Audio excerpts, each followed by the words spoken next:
Good morning. Happy Easter. Happy Easter. You know, working at this church, which is across the street from a liquor store, that has a wide selection of candies, especially suckers. And having a 4-year-old whose brother was once asked if he had a sweet tooth and replied, yeah, all of them. This means that me and the 4-year-old, we've become good friends with the owner of that liquor store. Now, you may find it interesting that the 4-year-old and I refer to that establishment as a liquor store, but I explained it this way: it's a place to buy suckers that you lick. And he seems to be fine with that. Anyway, on the occasions that we go over to that liquor store, I also stand in line once and again for lottery tickets. I often buy one for my wife and I buy one for the secretary. It's not because I want either one of them to leave, although I can't deny that possibility. But it's because perhaps like you and me, I engage in that occasional what-if kind of thinking. As I walk back from that liquor store, I wonder, what would I do with $10 million? What debt would I pay off? What charity would I finance? How many people could I silence with that kind of hush money? That's not veiled political commentary either. But as we know, winning the big lottery is an almost impossible long shot, but it is fun to think about. As the lotto advertisement says, somebody's got to win. And I wonder if that kind of imagining was what those first disciples were doing when Jesus died. Hey, Jesus said he was going to come back after 3 days. I wonder if that's going to happen. Will he rise from the dead?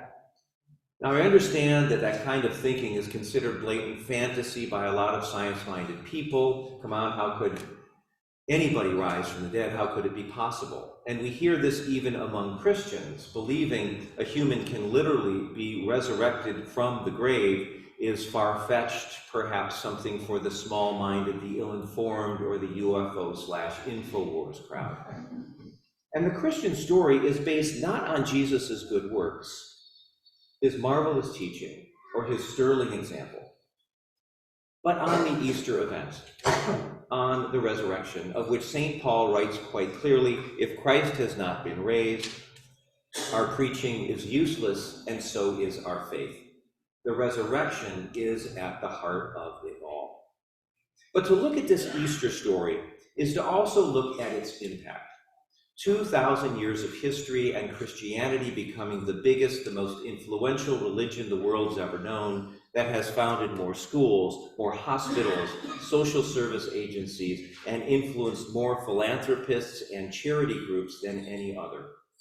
We look at the pious lives of the saints. We look at the saints, the martyrs, and those who have given their lives to benefit the world, to benefit humanity. William Wilberforce, John Wesley, Mother Teresa, Dr. Martin Luther King Jr., a huge list of people primarily motivated by the reality of a living Christ in their midst, the resurrected Jesus. Now, this says something really profound about this Easter miracle.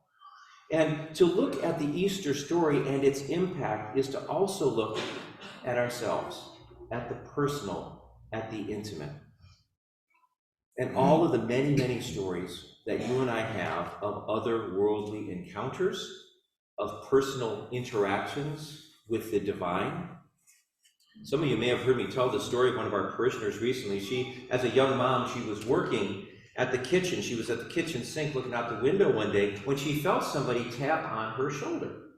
Now she turned around and there was a stranger in her kitchen, and that stranger was pointing vigorously to the corner, to the corner, to the corner. And so my friend looked to the corner and she saw her little toddler taking a car key about to put it in an electrical outlet. And so she leapt to her feet, she leapt across the room and swept that little girl into her arms, then looked back to where that stranger was standing in her kitchen, and guess what? He was gone.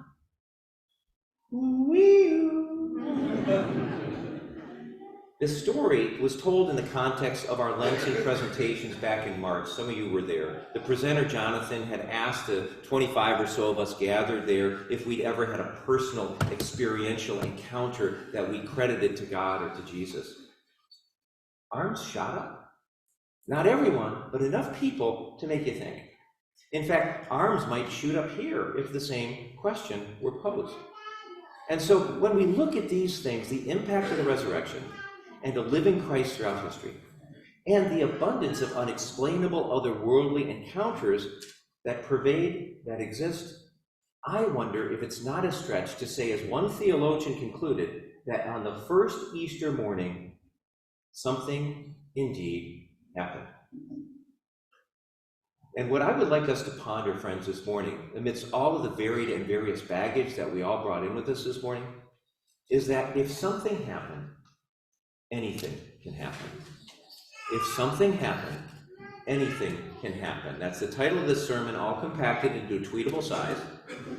If something happened, anything can happen. Because Easter, let's face it, folks, it's about possibility. Easter is about hope. Easter is about not giving up on that dream, on that vision, on that project, or that plan that we believe has come to us so that we can bring it into the world. Easter is about you and me acting as agents of possibility, acting as if resurrection is possible, that impossible things can be possible. It's about you and me putting to death apathy and indifference and the lackadaisical attitude toward persistent injustice that permeates our culture, and leaving this place with a renewed sense of the possible. Because if something happened, anything can happen. Now, one of England's most beautiful cathedrals can be found in Salisbury, UK. I know a lot of you have been there before. It nearly casts a shadow on Stonehenge, and it still sports the tallest cathedral spire in all of England. Construction began in the year 1220. The spire was completed in the year 1320, and it was built kind of quickly by cathedral standards of the day. Many people thought it couldn't be done, and when you consider the technology, the geography, the craftsmanship, let alone the cost, the naysayers were aplenty. Workers spent their entire careers, their entire lives, chipping away at the stone. Most would die before the ribbon was ever cut. 100 years, par for the course when you build a cathedral. Many of the dreams you and I have are cathedral dreams, aspirations that may take a while for you and me to see the results. Putting an end to poverty, putting a stop to gun violence, arriving at racial equality, economic equality, gender equality, climate integrity. Then there are the personal cathedral dreams that you might have in your heart this morning. Healing relationships, reaching career goals, making peace with ailing bodies. Whatever your impossible dream is, friend, the Easter message encourages you and me to keep chipping away. Stay at it. Renew your determination, because God is building a cathedral, and it won't be what it's supposed to be without you and without me. Easter exudes possibility. If something happened, anything can happen. What is your cathedral dream? Is it that big? Is it much smaller? What has God's message been to you lately? When you're driving alone in the car, when your head's hitting the pillow and you're not quite asleep yet, what has the Lord been nudging you toward? That's good, that's righteous, that's life-giving. Today, we reflect on the possibility that the impossible is possible. It's just because that's who God is. So as we sit down for a moment, friends, let's think about that this morning. Possibility, hope. That if something happened, anything can happen. Amen. Amen.